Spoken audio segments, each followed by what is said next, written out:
시청자와의 깊이 있는 소통, 리얼 비평 탐나는 TV. 오늘도 시청자를 대표해서 MBC 프로그램을 입체적으로 분석해 주실 패널들과 함께합니다. 첫 코너는 한 주간 시청자들이 관심을 가졌던 MBC 관련 이슈들을 뽑아서 확인해보는 시청자 픽 시간입니다. 관련 키워드 살펴볼까요? WSG 워너비, 결혼, 명예훼손죄, 문신이네요. 먼저 결혼이라는 키워드부터 확인해 보겠습니다. 이건 어떤 프로그램과 연관된 단어인가요? 4월 5일 최종회를 맞은 두 번째 남편 관련 키워드입니다. 두 번째 남편은 지난해 8월 첫 방송된 후 8개월이 넘는 시간 동안 평일 저녁을 책임져 왔는데요. 4년 전 남기택 살인죄로 징역 5년을 선고받은 피고인 봉선아에게 무죄를 선고합니다. 살인 누명을 벗게 된 선아와 재민이 결혼하며 해피엔딩을 맞았습니다. 네. 두 번째 남편이 배조.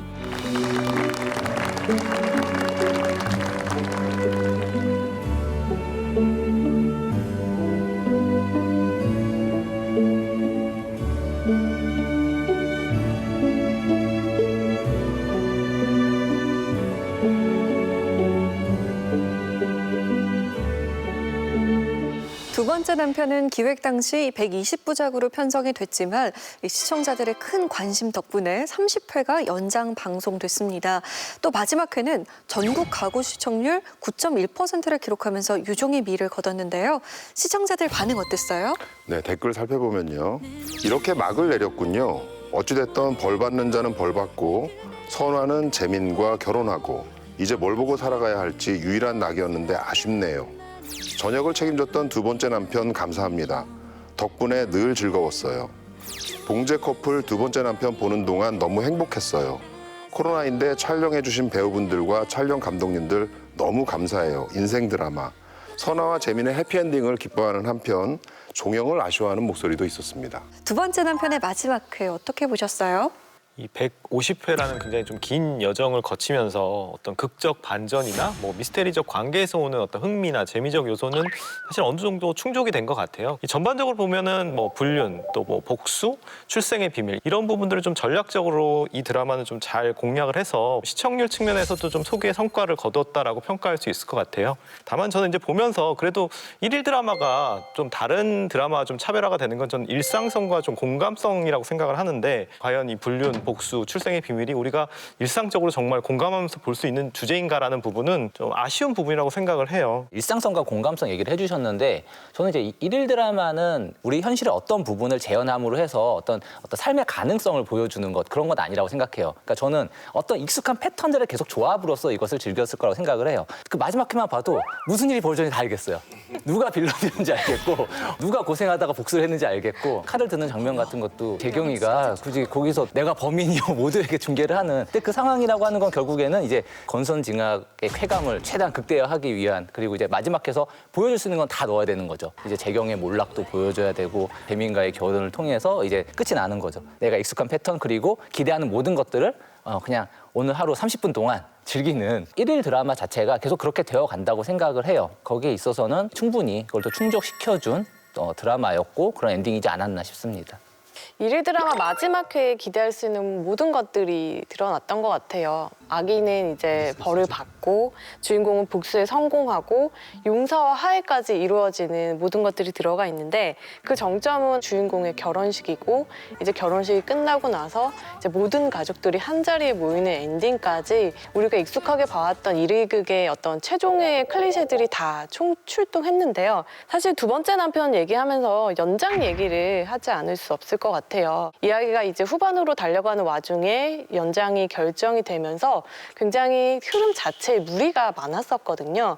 하나 가장 큰 걸 예로 들자면 정보순이라는 인물이 이제 드라마 내내 잃어버린 딸을 찾기 위해서 굉장히 이렇게 애 끌어하는데 찾아보니까 아들이고 또 그 아들이 알고 보니까 윤재민이다. 이 부분은 시청자들도 굉장히 좀 많은 반발이 있었던 부분이거든요. 특히 마지막 회에서는 이 살인 미수 현장을 생중계하는 그런 장면이 나왔는데 흉기를 들고 있다거나 이런 모습들이 나오면서 너무 지나치게 폭력성을 띠고 있는 건 아닌가 하는 생각이 들어서 MBC 1위그에서 좀 지양해야 되는 점은 아닌가 하는 생각이 듭니다. 두 번째 남편 후속으로는 흑수저 변호사가 펼치는 치밀한 복수극 비밀의 집이 새롭게 선보이고 있는데요. 앞서 나온 이야기에 귀 기울여서 새로운 가능성을 보여줄 일일 드라마로 자리 잡을 수 있기를 바라봅니다. 다음 키워드 봅니다. 명예훼손죄인데요. 이번 키워드 위근우 위원이 준비하셨죠? 지난 5일 방송된 PD수첩 관련 키워드입니다. 이날은 사실적시 명예훼손죄로 피해를 본 사람들에 대해 다뤘는데요.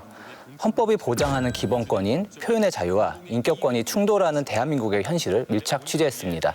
저는 남편의 불륜을 밝힌 뒤 한순간에 전과자가 된 학교폭력을 당했던 사실을 제 SNS에 올렸다가 고소를 당하게 됐어요. 사실은 되게 조심스럽거든요. 이렇게 방송을 얘기하는 것 자체가 또 명예훼손이 될 수 있는 거예요.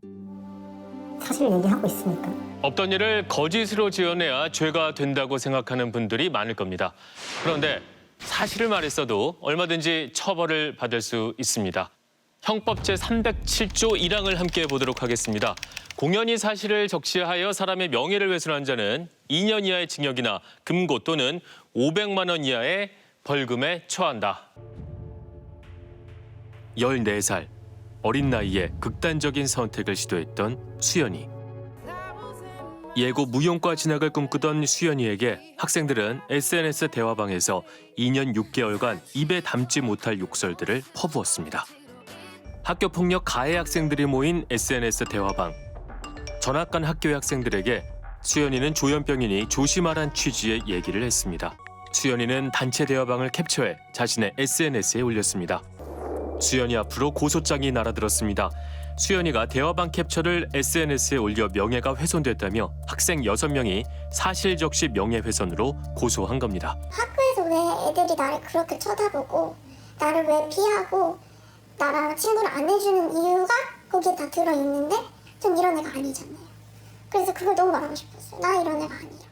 지난 1년 동안 경찰 조사를 받았던 수연이는 이제 형사재판을 앞두고 있습니다. 처벌을 완전히 피하기는 쉽지 않다고 합니다. 2018년 7월 한 남성이 허락 없이 남의 집 담을 넘어 들어가 몸을 씻었습니다. 집주인은 동네 주민에게 그 일을 말했다가 사실적시 명예훼손으로 벌금 50만 원의 선고 유예 처분을 받았습니다. 서로 친하게 지냈던 대학 동기 간에 법적 분쟁을 겪고 있는 경우도 있습니다. 정혁 씨는 대학 동기에게 집을 1년간 무상으로 빌려줬습니다. 그 사이 사라진 물건을 두고 다툼이 시작됐습니다. 둘 사이 대화를 캡처해 졸업 동기들의 단체 채팅방에 올린 것이 화근이 됐습니다. 단체 채팅방에 둘 사이 대화를 올린 것은 사실적시 명예훼손에 해당, 유죄를 선고했습니다. 한 시민이 형법 제307조 1항은 위헌이라며 헌법소원 청구를 제기했습니다. 지난해 2월 헌법재판소의 판단이 내려졌습니다. 전부 위헌으로 결정한다면 외적 명예가 침해되는 것을 방치하게 되고 그로 인해 어떠한 사실이 진실에 부합하더라도 개인이 숨기고 싶은 병력, 성적 지향, 가정사 등 사생활의 비밀이 침해될 수 있습니다. 합헌 결정이 나왔습니다. 표현의 자유보다 인격권 보호에 더 중점을 둔 것입니다. 사실적시 명예훼손법이 가해자를 보호하는 데 악용되고 있다는 사실이 참 안타깝습니다. PD수첩을 본 시청자들 반응 어땠어요? 예, 댓글 살펴보면요. PD수첩이 한국 사회에 산적한 과제들을 성의 있게 하나하나 짚어나가는 의미 있는 작업에 박수를 보내고 지지하며 응원함. 오늘 PD수첩은 많은 사람이 봤으면 좋겠어요. 사실을 말해도 명예훼손이 될 수 있다는 것 자체가 어처구니 없네요. 피의자가 돼버린 피해자들 너무 속상하네요. 진실이 밝혀졌음에도 법을 악용하는 경우를 대비해 많은 부분을 개정할 필요가 있는 것 같아요. 이처럼 사실적시 명예훼손 관련 법안 개정이 필요하다는 의견과 함께 이 문제를 수면 위로 불러낸 PD수첩을 응원한다는 반응이 많았습니다. 위원들은 이날 방송 어떻게 보셨나요? 허위가 아닌 사실을 적시하는 게 어째서 명예훼손이 되고 그것이 어떻게 이런 피해자들을 올가매는 수단이 되는지 그 메커니즘에 대해서 정확히 보여줬어요.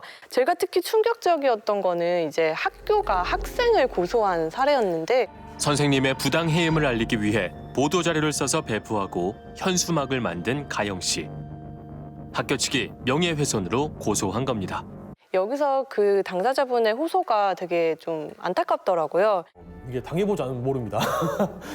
정말 한 번의 고소는 3개월 정도의 삶이 망가지는 것 같아요. 이 법이 가지고 있는 맹점을 잘 드러났던 것 같아요. 다만 반론으로 폐지 반대 의견 역시 다루기는 했어요. 근데 이게 후반부에 좀 비중도 짧게 전문가가 법의 폐지가 아닌 법적인 해결을 하려는 노력이 더 필요하다라는 의견이 붙으니까 그 말이 또 굉장히 공허하게 들리더라고요. 그래서 그런 부분에 대해서 무게감의 안배에서는 조금 실패하지 않았나 하는 생각이 듭니다. 그럼에도 불구하고 이 악용 사례별로 많이 담아놓은 부분들, 그 다음에 유엔을 또 찾아가서 그 표현의 자유와 인격권 보호 사이에서 국제법은 어느 쪽을 더 권고하는 방향으로 흘러가고 있는가, 해외 법조인들은 이거 어떻게 생각하고 있는가. Criticism is okay, but also still there's, I think, the aspect that we should also consider putting someone on the spot. 日本の刑法では表現の自由の保障という観点から名誉毀損罪による立件や起訴については慎重に判断しています。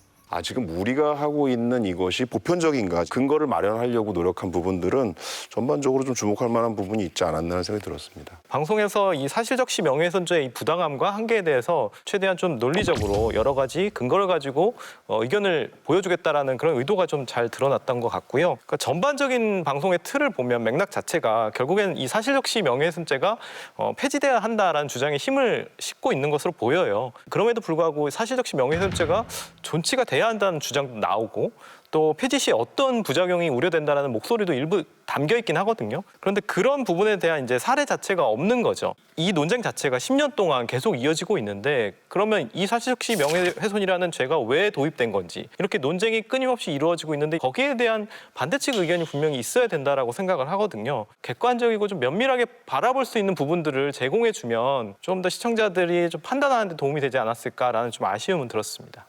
다음 키워드는 WSG 워너비입니다. 이건 어떤 프로그램과 연관돼 있나요? 네, 4월 9일 방송된 놀면뭐하니 관련 키워드입니다. 이날은 유재석 씨의 새 부캐 유팔봉과 함께하는 프로젝트가 공개됐는데요. 1년 전 유야호가 기획 제작한 남성 보컬 그룹 MSG 워너비에 필적할 여성 보컬 그룹 WSG 워너비 시작을 알리면서 기대를 모았습니다. 제가 연락드린 유팔봉입니다. 근데 예전에 유야호라고 한 분 제가 아는 분 있거든요. 제 먼 친척 형입니다. MSG 워너비 프로젝트를 한 게 유야호 씨가 1년이 지났습니다. 벌써 그렇게 됐나요? 저는 그 M을 WSG 워너비. 여성 멤버로 이루어져 있는 여성 보컬 그룹을 찾는 거죠. 혼자가 아닌 3대 기획사가 나선다는 얘기예요. 오디션계에서 보지 않았던 단 한 번도 오디션 프로그램에서 섭외를 받지 않았던 그런 엔터들만 찾아다닐 겁니다. 그게 내가 찾는 신선함이죠. 3대 기획사인데? 그렇죠. 회사 이름만 저에게 좀 빌려주세요. 안테나의 이름을 좀 빌려달라? 네. 완전 사기꾼인데. 야, 이거 사인은 함부로 하는 게 아닌데. 그렇죠. 대표님을 믿고. 예. 별다른 구속 사항이 없어요. 그럼 심플하네요. 있잖아요. 예. 뭐 식당입니까? 아니면 뭐 하는 데입니까? 아니 제가 저기 엔터 회사를 찾아왔는데 여기 맞아요? 엔터 회사요. 저 여기 구내식당이에요. 여기 뭐 노래방이? 노래방도 있고 그 직원들 사내복지. 저기서 다 고기. 근데 엔터사에 왜 이렇게 사람은 하는데 왜 이렇게 막 밥숟갈이 몇 개나 돼요? 엔터 하고 있고요. 2015년도에 저희가 창립을 했거든요. 쭉 이렇게 승승장구 하다가 중간에 이제 좀 여기가 승승장구 한 적 있어요? 나 진짜. 아니 흑자니까 그래도 흑자로 진짜? 여기 소속연예인이 누가 있어요? MC 민지랑 저기 정준호 씨랑. 내 취향조차 허무는 오디션, 전문가들의 허를 찌르는 오디션, 우리가 뭉쳐서 세상이 놓쳤던 목소리를 찾아 내보도록 하시죠. 함께 해주셔서 다시 한번 감사드리겠습니다. 이건 블라인드 오디션입니다. 안 보고. 그냥 목소리로만. 네네. 저는 지금 미주 씨를 의사를 여쭙기 위해서 오지만 어떤 출연자가 오실지 미주 씨도 그렇고 다른 출연자보다 전혀 몰라요. 네. 이 오디션에 참가할 의향이 좀 있으신 겁니까? 네, 하고 싶습니다. 신민아 씨? 제가 거기 멤버로 들어가는 거 아니에요? 오디션 참가자 중에 한 분으로. 나나나나나나나 천년을 살았네. 못 참가자가 아니에요. 시청자들 반응 어땠어요? 네, 댓글 살펴보면요. 오래간만에 음악 프로젝트, 어떤 새로운 원석이 나와서 우리의 귀를 호강시켜줄지 기대되네요. 이제 시작이라서 더 봐야 알지만 고정 멤버가 늘어나서 이런 특집은 못할 줄 알았는데 생각보다 새로운 멤버들 활용을 잘한 듯. 프로그램 정체성 애매해짐. WSG 하는데 굳이 하하, 정준하, 신봉선, 이미주 다 함께 가야 했는지. 새로운 프로젝트에 대한 기대감이 있는 한편 고정 멤버들이 이번 프로젝트에 합류한 것에 대해 엇갈린 반응들이 있었습니다. WSG 워너비 프로젝트의 시작을 알린 이날 방송, 위원들은 어떻게 보셨을까요? MSG 워너비 활동이 또 상당히 또 길었고 상당히 또 사랑을 받았는데 그거에 또 준하는 어떤 그 여성 보컬 그룹 프로젝트를 뭐 안 할 이유는 분명히 없다고 생각을 해요. 근데 이제 이게 그 사이에 좀 변화가 있었죠. MSG 워너비 때는 유재석 씨 1인 체제였다가 지금은 5인 체제가 됐는데 시청자 댓글에서도 지금의 이제 그 5인 체제로 이것을 진행하는 것에 대한 우려가 있었는데 저도 약간 그런 생각은 들기는 했어요. 오디션 프로그램이라고 하는 거는 아무리 그게 예능 포맷 안에서 진행을 하더라도 시청자들은 가상적으로는 어떤 공정한 상황을 되게 바라는 게 있거든요. 신봉선 씨랑 이미주 씨가 이제 WSG 워너비 블라인드 오디션에 참가할 수 있는 기회를 얻게 됐는데 떨어지면 어떡하고 붙으면 어떡하지라는 생각도 사실 들어요. 네. 떨어진 이후에 그럼 이들의 활용을 어떻게 할 것인가?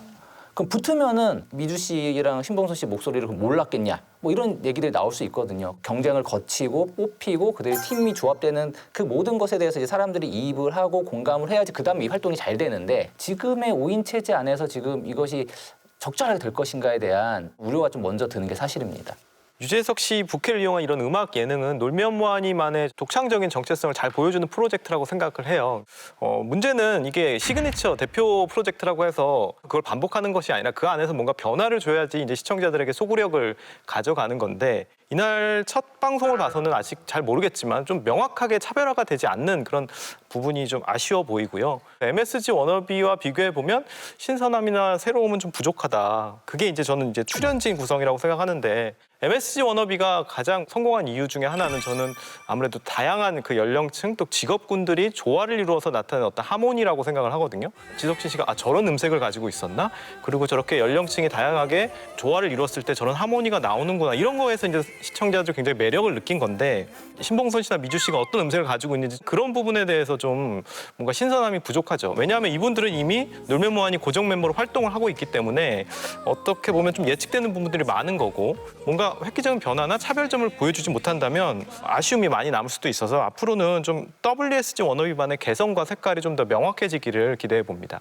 여성 보컬 그룹을 만든다는 거는 굉장히 반가웠어요. 일단 여성 댄스 그룹이었던 환불 원정대가 엄청난 인기를 끌었던 걸 기억해 보면 WSG 워너비도 그럴 수 있겠다. 누가 될까 굉장히 반가운 취지였어요. 그리고 이제 심사위원 선정 과정에서 사실 웃음을 끌어내기가 쉬운 일은 아닌데 야무진 엔터 정준하 씨와 유재석 씨의 부캐의 호흡이 괜찮았던 것 같아요. 근데 다만 저는 이 새 부캐 유팔봉이 과연 필요한 컨셉이었냐는 조금 의문이 남더라고요. 이미 뭐 유야호를 비롯해서 기획사 대표 컨셉을 가지고 있는 부캐들이 있는데 이번에 또 유팔봉으로 나와서 차별점이 뭐가 있지라고 하면 아직 첫 해긴 하지만 저는 발견하지는 못했거든요. 그래서 이 부캐 활용에 있어서도 계속 이렇게 개수를 늘릴 게 아니라 좀 그 안에 부캐들끼리의 서사라던가 이런 것들을 조금 더 신중하게 하는 건 어떨까 하는 생각도 들었습니다. 다음 키워드 확인해 보겠습니다. 문신인데요. 이건 어떤 프로그램과 연관된 키워드인가요? 네, 4월 3일 방송된 MBC 다큐 프라임 관련 키워드입니다. 이날은 올해로 탄생 100주년을 맞이한 세계적인 조각가 문신의 이야기를 다루었는데요. 그의 예술적 동지였던 아내 최성숙 화가와 함께 문신의 삶과 예술의 발자취를 되짚어보는 시간을 가졌습니다. 프랑스의 남부 도시 발가레스 해안. 이곳에 거대한 통나무를 깎아 조형물을 세운 문신. 인간의 열정과 의지를 담은 작품이다. 이 지역 문화관광의 트레이드마크가 된 지도 50년이 넘었다. 1961년 한국 마산에 있던 청년 문신이 이곳에 왔을 때 그의 호주머니엔 단돈 50달러가 있었다. 문신은 이곳에서 3년간이나 무거운 대리석을 다시 쌓고 투박한 목재와 씨름하는 육체 노동에 매달렸다. 문 선생님이 젊은 나이에 작품학에서 오셔가지고 하신 건데 아유 참 지금까지 아직 5, 60년을 그냥 가만히 있네요, 그대로. 노동하던 미술가. 마침내 문신에게 기회가 왔다. 평소 문신의 작품과 재능을 눈여겨본 세계적인 미술상 장 크라방이 지중해 국제조각전에 초청장을 보낸 것이다.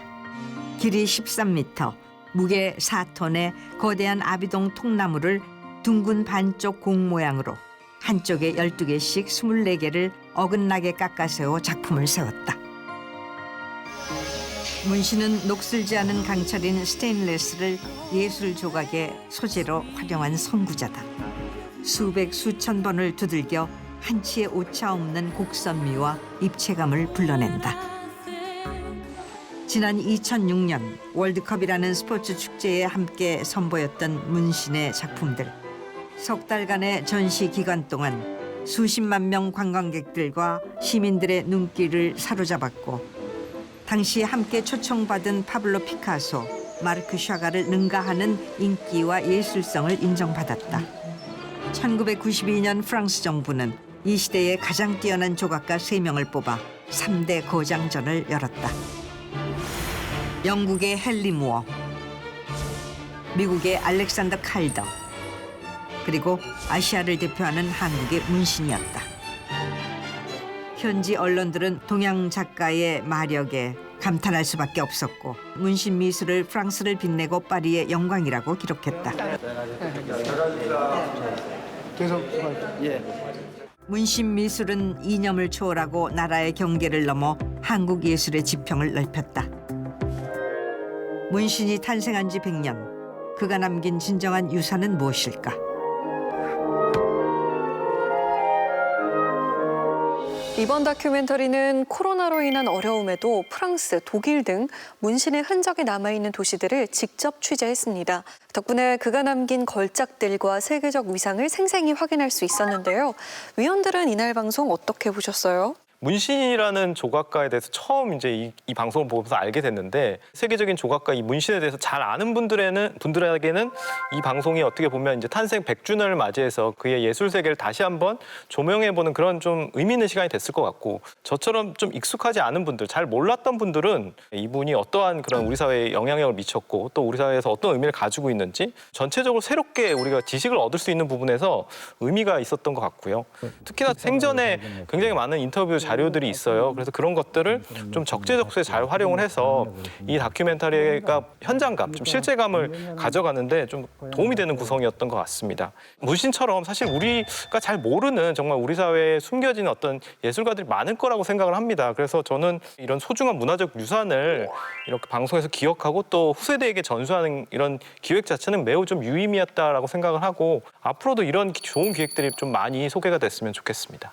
저도 이 작가가 좀 생소했어요, 사실. 근데 거기 나오는 작품을 보니까 저 작품 내가 본 기억이 있는데 하는 생각이 드는 거예요. 그게 이제 올림픽 공원에 봤던 그 작품이었거든요. 그런 똑같은 기억을 갖고 계신 시청자분들이라면 이 문신의 일생과 작품 세계를 조명했던 이 다큐멘터리 좀 반갑지 않았을까 하는 생각이 좀 들었고요. 다만 이 작품 세계가 어떤 특징이 있는가를 좀 더 좀 깊게 다뤘으면 어떨까 하는 생각을 좀 했습니다. 전반적으로 이 방송 전체가 이 문신이라는 인물에 대한 전기처럼 굉장히 뭔가 상찬하는 목소리로 꽉 차 있거든요. 꽉 차 있는 반면에 예술에 대한 설명이 잘 안 들어가니까 일반적으로 우리가 봤을 때는 저 예술이 어떤 의미가 있어서 이렇게 상찬받을 만한 거지 하는 부분들을 조금은 좀 풀어서 얘기를 해줬으면 더 훨씬 좋지 않았을까 하는 생각이 좀 들었습니다.